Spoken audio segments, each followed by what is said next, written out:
tem que fazer algumas reflexões. Eu queria propor fazer esse cruzamento de informações. Você tem no século XIX, na França, isso já tinha surgido com a chamada Revolução Científica. Com a Revolução Científica, a criação do método científico, a ciência se desenvolveu muito e ela começou a dar respostas muito satisfatórias para resolver os problemas materiais da humanidade. A ciência começou, né, ela já tinha se dissociado da religião, que no início dava todas as respostas para todos os problemas da humanidade. Ela começou a criar um campo de ação seu e um campo de ação com excelentes respostas práticas. As coisas, a química, a física, principalmente a física, né, que é a ciência que melhor utilizou o início do modelo científico, começou a dar excelentes respostas. A ideia de que tudo podia ser compreendido por leis. Newton já chamava Deus do grande relojoeiro, outras pessoas começavam a chamar Deus do arquiteto do universo, que algumas tradições esotéricas continuam mantendo essa nomenclatura. Então, as ciências que hoje a gente chama de ciências duras, né, as ciências físicas, as ciências que compreendem a matéria, começou a dar boas respostas. E começou-se já desde a antiguidade, havia já algum pensamento materialista entre algumas correntes filosóficas, mas que sempre foram minoritárias. Mas com o desenvolvimento da ciência, esse materialismo foi começando a ganhar muito força, porque era um materialismo promissor. Era um materialismo que prometia felicidade, prometia que as nossas dificuldades iriam ser sanadas. Porque é isso que o materialismo nos propõe, sempre. Ele sempre nos vende essa ideia de que, assim, olha, tenha uma casa própria e você será feliz. Todo mundo acha que tendo uma casa não terá mais problemas. Que ter um carro, ter dinheiro, não terá mais problemas. É o que o materialismo propõe. É isso que as propagandas propõem. Ninguém é triste numa propaganda.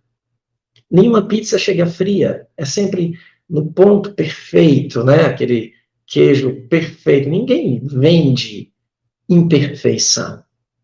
A gente só promete perfeição, só promete felicidade. Essas são as grandes questões que o materialismo promissor, né, que é como a gente chama, o materialismo promissor, ele vai nos oferecendo, vai nos encantando com essa promessa. Então, esse materialismo estava se fortalecendo com o desenvolvimento da ciência, onde dizia assim, olha, nós conseguimos dar a resposta para vocês. A religião está falando no futuro, no porvir, no além, mas o que é esse além? Mas dentro da ciência sempre teve aquelas ciências chamadas espiritualistas, ou que lidava com algo além da matéria. O primeiro grande exemplo de alguém que tentou realmente estudar alguma coisa além da matéria, de forma a dar um olhar mais científico, teria sido o Mesmer e os magnetizadores. O Mesmer conseguiu, observando, tem vários...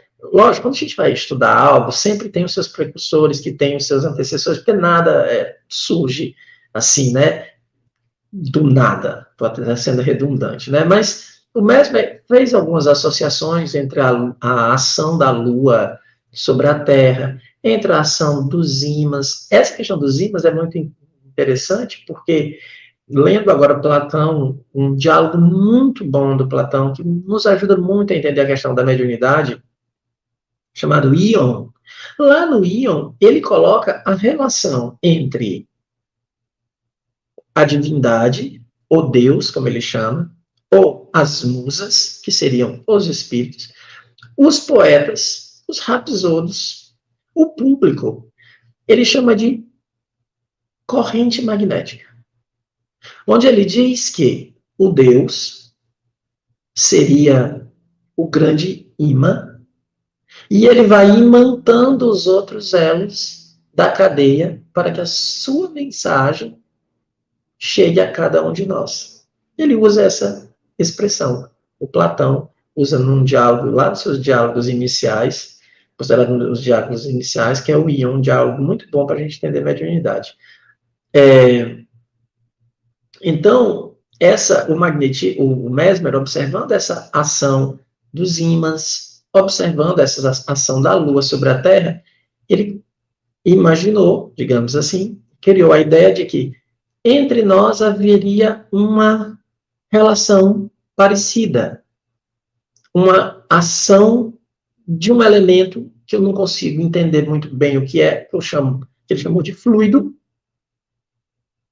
Esse fluido recebe ele é reflexo, ele pode ser direcionado, ele pode ser refletido. Eu posso agir sobre uma pessoa impondo as mãos, fazendo movimentos. No caso do Mesmer, ele pesquisou tudo, né? Aquela fase pré-paradigmática, que é como hoje em dia os filósofos da ciência chamam, que você tenta de tudo. Né? Ele usou varinhas para identificar o fluido, fazia círculos com pessoas dando as mãos. Ele tentou várias metodologias, mas para quê? Para levar a cura das pessoas. Vejam que é uma fronteira. É a cura material, mas por um elemento que ainda é material, que é o fluido, é algum tipo de matéria, mas que eu não consigo, que não está de acordo com aquilo que a gente conhece. É a ação de um elemento nosso. Ele diz, olha, nós emanamos algo, e esse algo pode ser direcionado e pode levar à saúde e o bem-estar das outras pessoas. Então, era no campo da área médica. Quem começou a estudar isso percebeu que algumas pessoas, quando recebiam esse fluido, elas adormeciam. Quando elas adormeciam, elas expandiam a sua alma. A alma ficava com as suas potencialidades, a sua alma ficava com as suas potencialidades expandidas.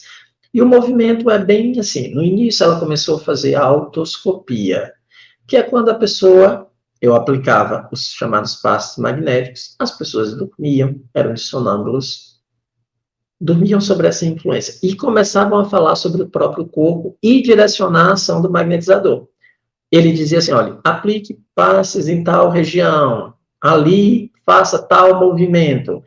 Ele começou a fazer a autoscopia, ele mesmo direcionava, e não era o magnetizador, porque no início o magnetizador aplicava os passes e vai tentando descobrir onde é que está a coisa, e vai fazendo os movimentos, e assim ia.